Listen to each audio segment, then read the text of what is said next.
बहन कुमारी मावती जी।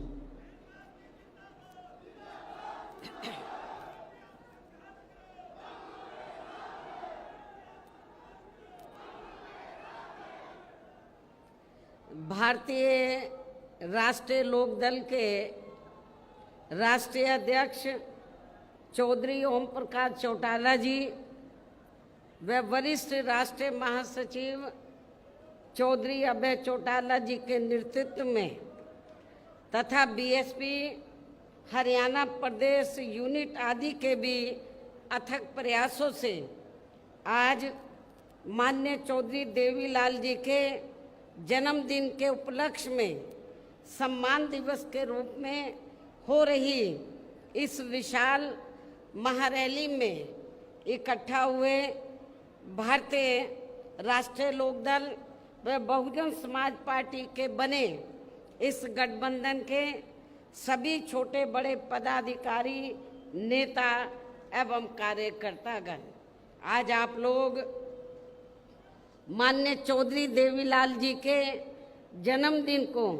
इसे सम्मान दिवस के रूप में मनाने के साथ साथ यहाँ हरियाणा प्रदेश में विधानसभा के लिए हो रहे आम चुनाव में अपने बने इस गठबंधन के उम्मीदवारों के भी समर्थन में हमें सुनने के लिए यहाँ भारी संख्या में इकट्ठा हुए हैं, तो इसके लिए मैं आप सभी लोगों का हार्दिक दिल से आभार प्रकट करती हूँ। और जिनको अर्थात गठबंधन के उम्मीदवारों को कामयाब बनाने के लिए भारतीय राष्ट्रीय लोकदल के राष्ट्रीय अध्यक्ष चौधरी ओम प्रकाश चौटाला जी व वरिष्ठ राष्ट्रीय महासचिव चौधरी अभय चौटाला जी और इनके सभी साथीगण तथा बीएसपी के भी नेशनल कोऑर्डिनेटर श्री आकाश आनंद व यहाँ के संयोजक श्री रणधीर बेनीवाल और इनके भी सभी साथीगण पूरे जी जान से लगे हैं और इस गठबंधन को इनेलो के राष्ट्रीय अध्यक्ष चौधरी श्री देवीलाल चौधरी श्री ओम प्रकाश चौटाला जी का भी पूरा समर्थन व आशीर्वाद प्राप्त है, जो हमारे बीच में यहाँ मौजूद भी हैं। और अब मैं यहाँ आपके हरियाणा प्रदेश में अपने इस गठबंधन की अपने बने इस गठबंधन की सरकार बनाने के संबंध में कुछ ज़रूरी बातें आप लोगों के सामने रखूं, लेकिन इससे पहले मैं माननीय चौधरी देवीलाल जी के जन्म दिवस पर इनको शत शत नमन व अपने हार्दिक श्रद्धा सुमन अर्पित करने के साथ ही इनकी देश व जन सेवा को भी पूरे तहे दिल से आदर सम्मान करती हूँ। हालांकि इनके बारे में वैसे आप लोगों को ये मालूम है कि ये देश के उप प्रधानमंत्री व हरियाणा प्रदेश के मुख्यमंत्री भी रहे हैं। साथ ही इन्होंने यहाँ के हरियाणा को अलग से राज्य बनाने में भी अपनी काफ़ी सक्रिय व निर्णायक भूमिका निभाई है। किसानों के हित के लिए इन्होंने काफ़ी संघर्ष व आंदोलन भी किया है, जिसमें वे जेल भी गए हैं। इसके पूर्व में देश की आज़ादी के लिए भी इनका सराहनीय योगदान रहा है, जबकि कांग्रेस के राज में लगी इमरजेंसी में इनको भी जेल में जाना पड़ा है। इसके साथ साथ ये सामाजिक क्षेत्र में व राजनीति में भी काफ़ी सक्रिय रहे हैं। ये अपनी पार्टी भारतीय राष्ट्रीय लोकदल के संस्थापक व राष्ट्रीय अध्यक्ष भी रहे हैं। इस प्रकार से ये सीधे तौर पर देश व आम जनता से जुड़े रहे हैं। ऐसे महान व्यक्तित्व वे अपने समय में खासकर खुद के अपने समाज में तथा किसानों में भी अति लोकप्रिय रहे माननीय चौधरी देवीलाल जी का आज जन्म दिवस है, जिनकी जयंती को सम्मान दिवस के रूप में मनाने व इनके इस कार्यक्रम में मेरे मुख्य अतिथि के रूप में शामिल होने के साथ साथ अपने गठबंधन के सभी छोटे बड़े सम्मानित नेता एवं कार्यकर्तागण आदि भी यहाँ भारी संख्या में पहुँचे हैं। तो उसके लिए मैं खासकर चौधरी ओम प्रकाश चौटाला जी व चौधरी अभय चौटाला जी को तथा इनके परिवार के सभी सदस्यों को व इनके सभी अनुयायियों व समर्थकों आदि को भी इस शुभ अवसर पर हार्दिक बधाई एवं शुभकामनाएं देती हूँ। जो ये लोग उनके बताए हुए रास्तों पर चलकर उनके कारवां को आगे बढ़ाने में पूरे जी जान से लगे हैं। और वैसे भी इस समय यहाँ विधानसभा के लिए हो रहे आम चुनाव में यदि बीएसपी व इनेलो का बना ये गठबंधन अपनी सरकार बना लेता है तो फिर यही इनके लिए इस बार इनको सच्ची श्रद्धा भी होगी। इस उम्मीद के साथ ही यहाँ हो रहे विधानसभा चुनाव में अब मेरा ये कहना है कि अपने देश को आज़ाद हुए व भारतीय संविधान को भी लागू हुए यहाँ बरसों बीत चुके हैं और इस लंबी अवधि में केंद्र व आपके हरियाणा प्रदेश में भी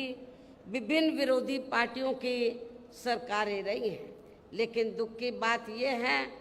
कि इस दौरान आपके यहाँ हरियाणा प्रदेश में भी अधिकांश विरोधी पार्टियों की रही सरकारों में सर्व समाज में से दलितों, आदिवासियों, पिछड़े वर्गों, मुस्लिम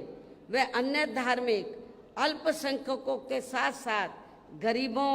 मजदूरों, किसानों, व्यापारियों एवं अन्य मेहनतकश लोगों का भी पूर्ण रूप से विकास व उत्थान आदि नहीं हो सका है। जिनकी सरकारों की गलत नीतियों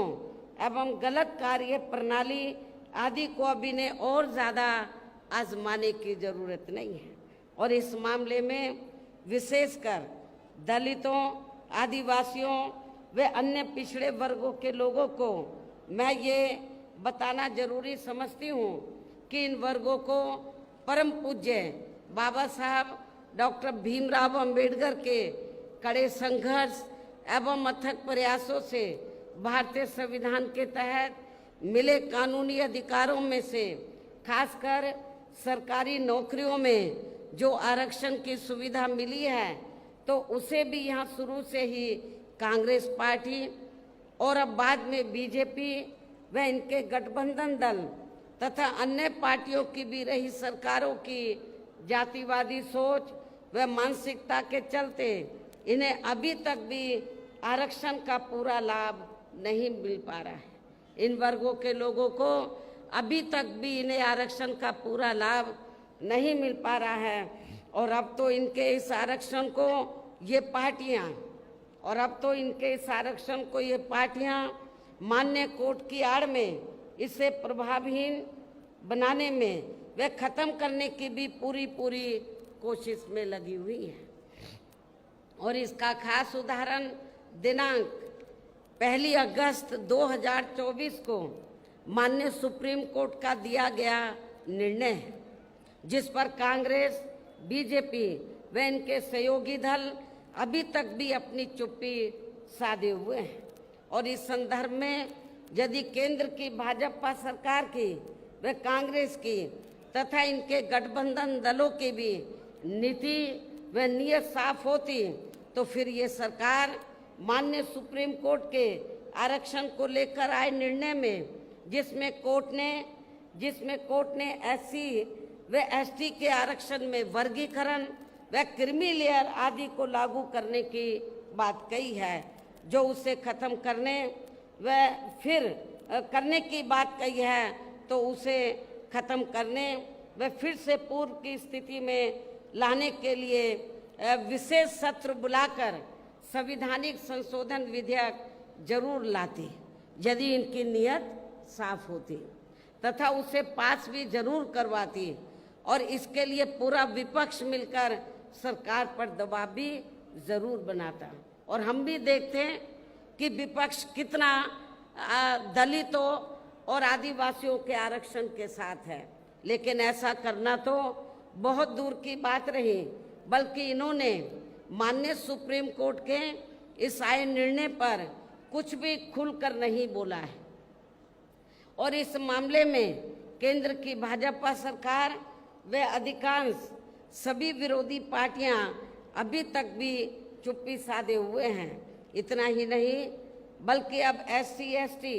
आरक्षण में वर्गीकरण व क्रीमी लेयर को भी लागू करने का ये कार्य माननीय सुप्रीम कोर्ट ने राज्य सरकारों के ऊपर ही छोड़ दिया है,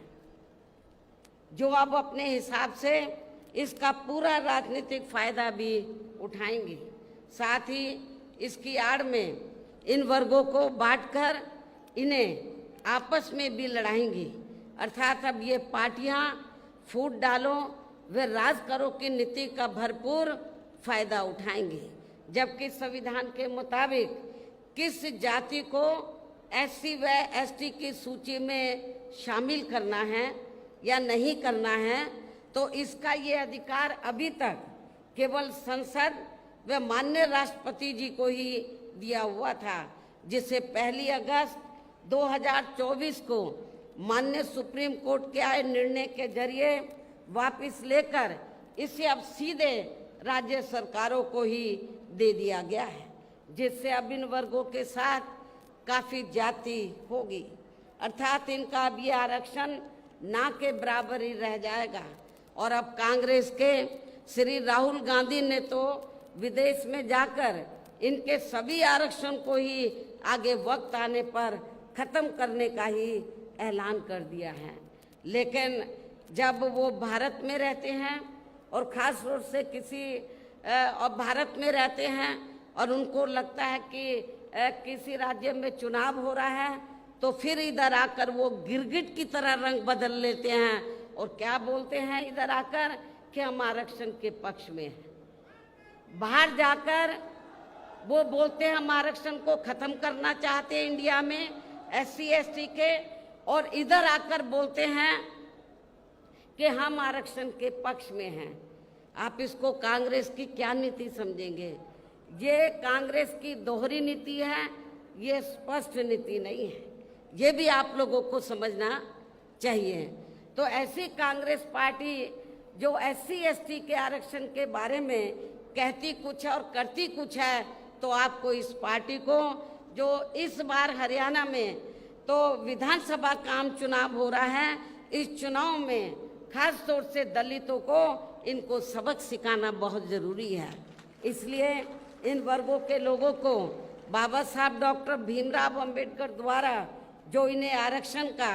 ये संविधानिक अधिकार मिला है, ये कोई कांग्रेस ने नहीं दिया है। ये परम पूज्य बाबा साहब डॉक्टर अंबेडकर ने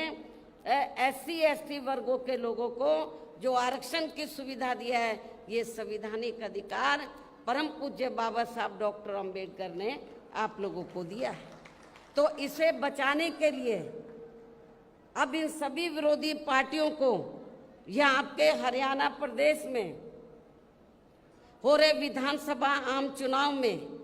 कतई भी अपना वोट नहीं देना है। यदि आप लोगों को इससे बचाना अपने आरक्षण को, तो आप लोगों को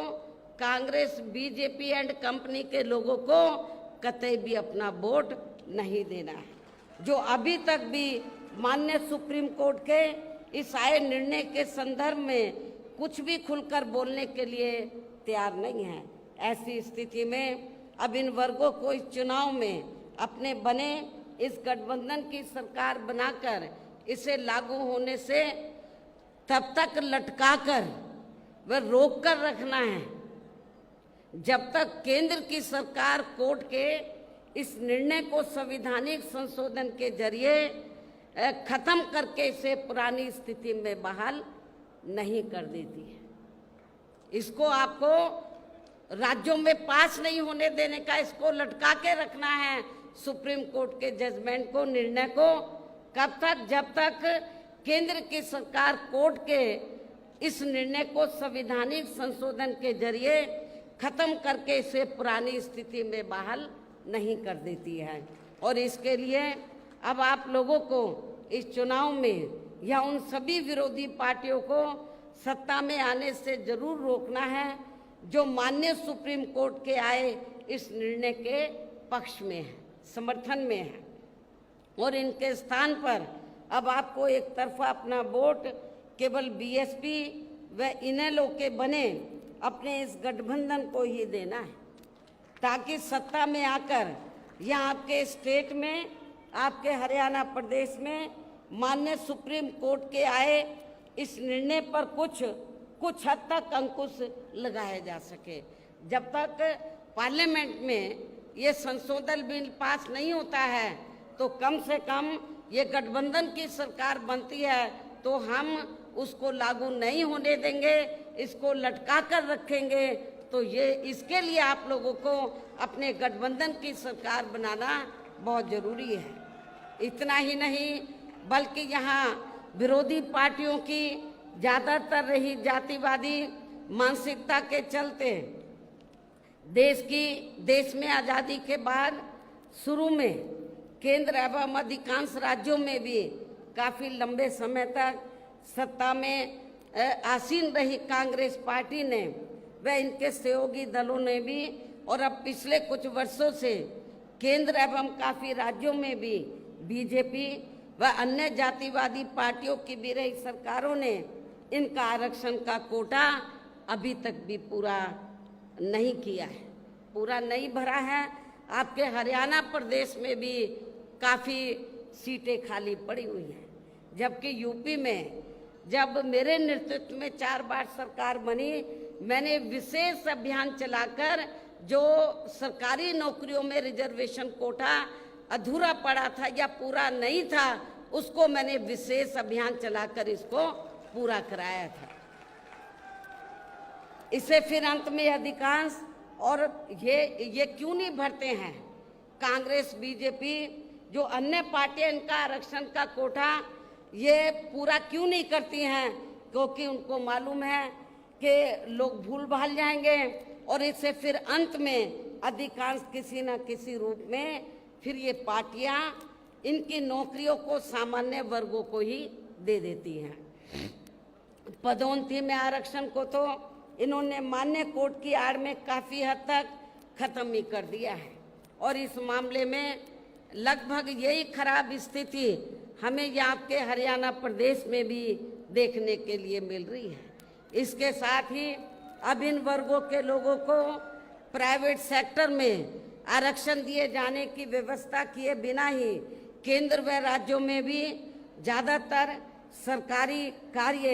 यहाँ प्राइवेट सेक्टर के जरिए ही देश के अधिकांश बड़े बड़े पूंजीपतियों व धनना सेठों को ही दिए जा रहे हैं, जिसके कारण आपके यहाँ हरियाणा प्रदेश सहित पूरे देश में अब इन वर्गों के लोगों को आरक्षण का बहुत कम ही लाभ मिल पा रहा है। और अब इससे पूरे देश में दलितों व आदिवासियों के साथ साथ अन्य पिछड़े वर्गों को भी काफ़ी ज़्यादा नुकसान हो रहा है, जबकि अन्य पिछड़े वर्गों के लोगों को भी ये मालूम होना चाहिए, इन्हें मंडल कमीशन की रिपोर्ट के तहत आरक्षण की ये सुविधा केंद्र में कांग्रेस पार्टी की रही सरकार में नहीं बल्कि बीएसपी के कड़े संघर्ष एवं अथक प्रयासों से ही केंद्र में रही श्री बीपी सिंह की सरकार में ही मिली थी, जिसके लिए बीएसपी को काफ़ी संघर्ष करना पड़ा था, जिसका भी अब यहाँ जातिवादी विरोधी पार्टियों की चल रही सरकारें इन्हें पूरा लाभ नहीं दे पा रही हैं। इसके साथ ही श्री बीपी सिंह की सरकार में ही इन वर्गों के मसीहा परम पूज्य बाबा साहब डॉक्टर भीमराव अंबेडकर को भी यहाँ भारत रत्न की उपाधि से सम्मानित किया गया था, जिसके लिए वो हर प्रकार से पात्र भी थे, जो इनको बहुत पहले ही ये सम्मान मिल जाना चाहिए था, जिसके लिए विशेषकर कांग्रेस पार्टी प्रमुख तौर से जिम्मेवार व कसूरवार भी है। इससे इन वर्गों के प्रति इस पार्टी की हीन व जातिवादी मानसिकता साफ झलकती है, जिसने इनके कारवां को आगे बढ़ाने वाले वे हर मामले में समर्पित व्यक्तित्व मान्यवर श्री कांशीराम जी के देहांत होने पर केंद्र में रही इसी कांग्रेस पार्टी की सरकार के चलते हुए एक दिन का भी राष्ट्रीय शोक घोषित नहीं किया गया था। इन वर्गों के मामले में यहाँ मैं ये भी कहना चाहती हूँ, केंद्र द्वारा लोकसभा व विधानसभा चुनाव में महिलाओं को जो 33% आरक्षण देने की बात कही गई है, तो उसमें SC, ST व OBC वर्गों की महिलाओं को अलग से कुछ भी आरक्षण नहीं दिया गया है। इसके साथ ही इन वर्गों के लोगों को जुल्म जाति से निजात दिलाने के लिए जो भी नियम व कानून आदि बने हैं, तो उन पर भी केंद्र व अधिकांश राज्यों की सरकारें सही से अमल नहीं कर पा रही हैं, जिससे अब यहाँ खासकर दलितों व आदिवासियों के ऊपर शोषण करने वाले लोगों का, अति पिछड़े वर्गों के लोगों के ऊपर भी शोषण करने वाले लोगों का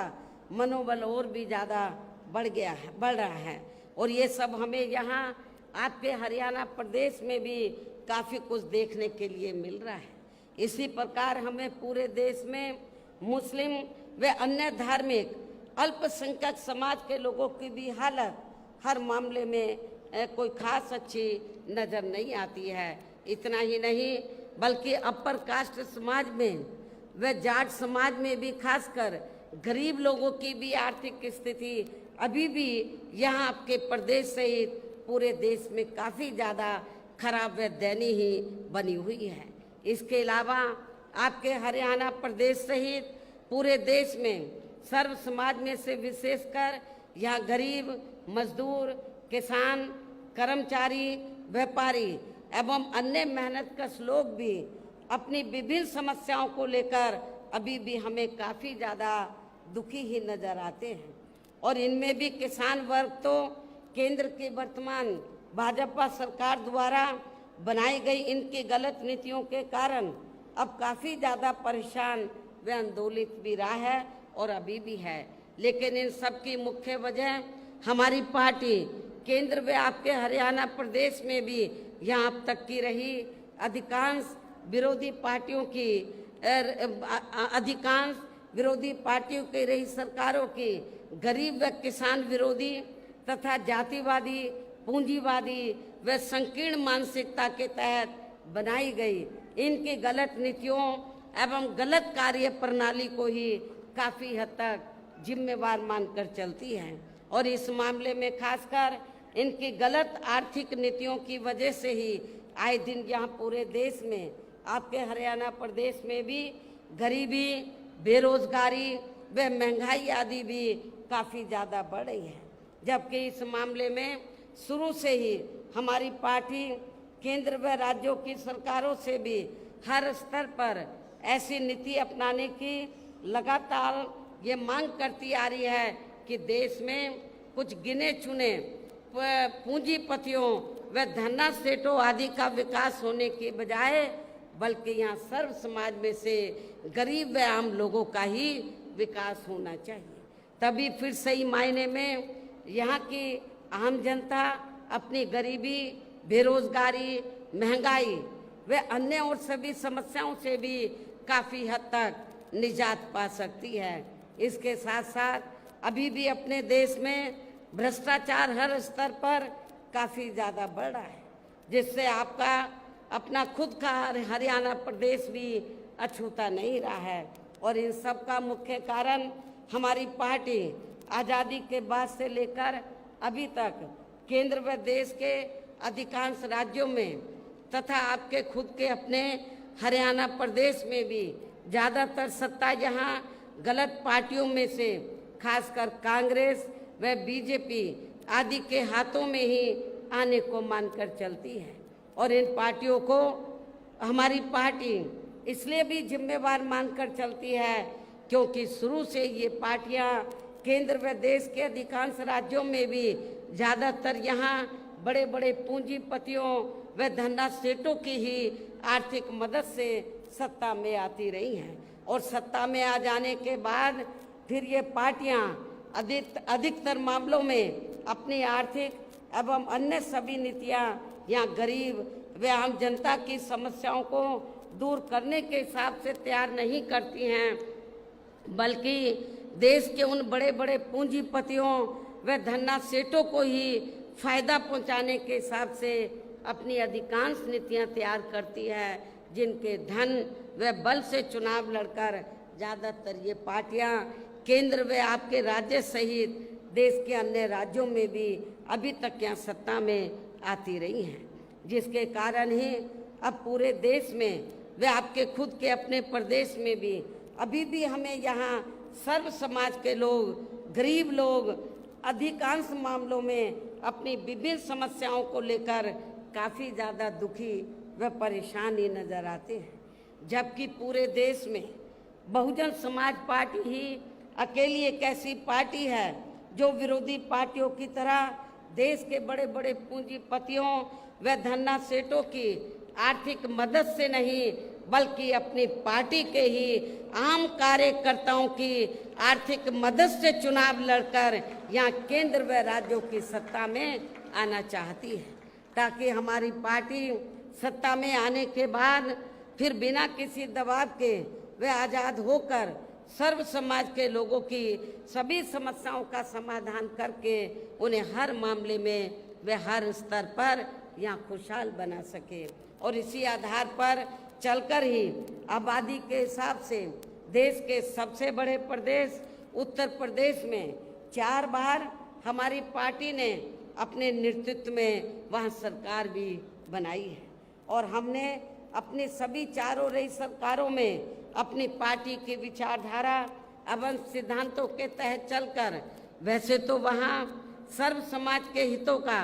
पूरा ध्यान रखा है, लेकिन सभी मामलों में प्राथमिकता पहले हमने वहाँ सर्व समाज में से विशेषकर उन दलितों, आदिवासियों, पिछड़े वर्गों, अक़लियत समाज के लोगों को तथा गरीब एवं असहाय लोगों को ही दी है, जिनकी वहाँ हर मामले में व हर स्तर पर सभी विरोधी पार्टियों की रही सरकारों में उनकी हीन, जातिवादी, संकीर्ण व पूंजीवादी सोच होने के कारण काफ़ी ज़्यादा उपेक्षा की गई है। इसके अलावा हमारी पार्टी की रही सरकार ने वहाँ विभिन्न क्षेत्रों में लगे लोगों के साथ साथ छात्रों, युवाओं, महिलाओं व बुजुर्गों आदि के हितों में भी अनेकों महत्वपूर्ण व ऐतिहासिक कार्य किए हैं, जिनसे उन्हें काफ़ी ज़्यादा लाभ पहुंचा है। और इतना ही नहीं, आपके हरियाणा प्रदेश में तो कांग्रेस केवल थोड़ी सी जगह देने की बात करती है, जो आवासहीन लोग हैं जिनके पास अपने ज़मीन नहीं है घर बनाने के लिए, वो थोड़ी सी कुछ गज देने की बात करती है कि ये ज़मीन हम यहाँ के गरीब लोगों को देंगे। लेकिन आपको जानकर खुशी होगी कि जब उत्तर प्रदेश में बीएसपी की सरकार थी तो हमारी पार्टी की सरकार ने केवल उनको खाली ज़मीन नहीं दी,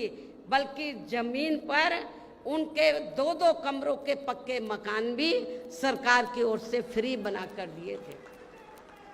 और जहाँ पर इनको ये पक्के मकान बना कर दिए, उनकी बस्ती डेवलप की,